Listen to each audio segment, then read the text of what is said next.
നമുക്കെതിരെ അയാൾക്ക് ആവശ്യമുള്ളതെല്ലാം നമ്മളായിട്ട് തന്നെ പറഞ്ഞു കൊടുത്തു. എന്നിട്ട് അയാള് മണ്ടനും. പോയി തൂങ്ങിച്ചാവ ത്യാഗരാജൻ ചേട്ടാ. തനുജ, മതി, നിർത്ത്.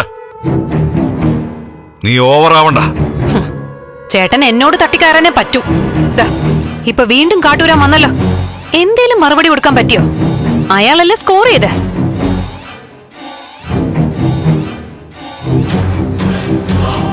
കമ്പനിയെ കുറിച്ചൊക്കെ പറഞ്ഞിട്ട് ഏട്ടൻ എന്തെങ്കിലും തിരിച്ചു പറയാനുണ്ടായിരുന്നോ? ഭീഷണി കൊണ്ട് ചേട്ടൻ അയാളെ പേടിപ്പിക്കാൻ പറ്റിയോ? ഒരുപാട് പേരെ കൊന്നിട്ടുണ്ട്, തിന്നിട്ടുണ്ടെന്നൊക്കെ ഏട്ടൻ വീമ്പ് പറയുമല്ലോ. എന്നാ പിന്നെ അയാളെ അങ്ങ് തീർത്തൂടായിരുന്നോ?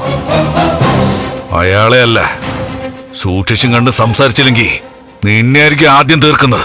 ഓ, അത് പിന്നെ എളുപ്പമാണല്ലോ. ആണത്തം ആണുങ്ങളോട് കാണിക്ക ചേട്ടാ. എന്നെ ഭീഷണിപ്പെടുത്തണ്ട.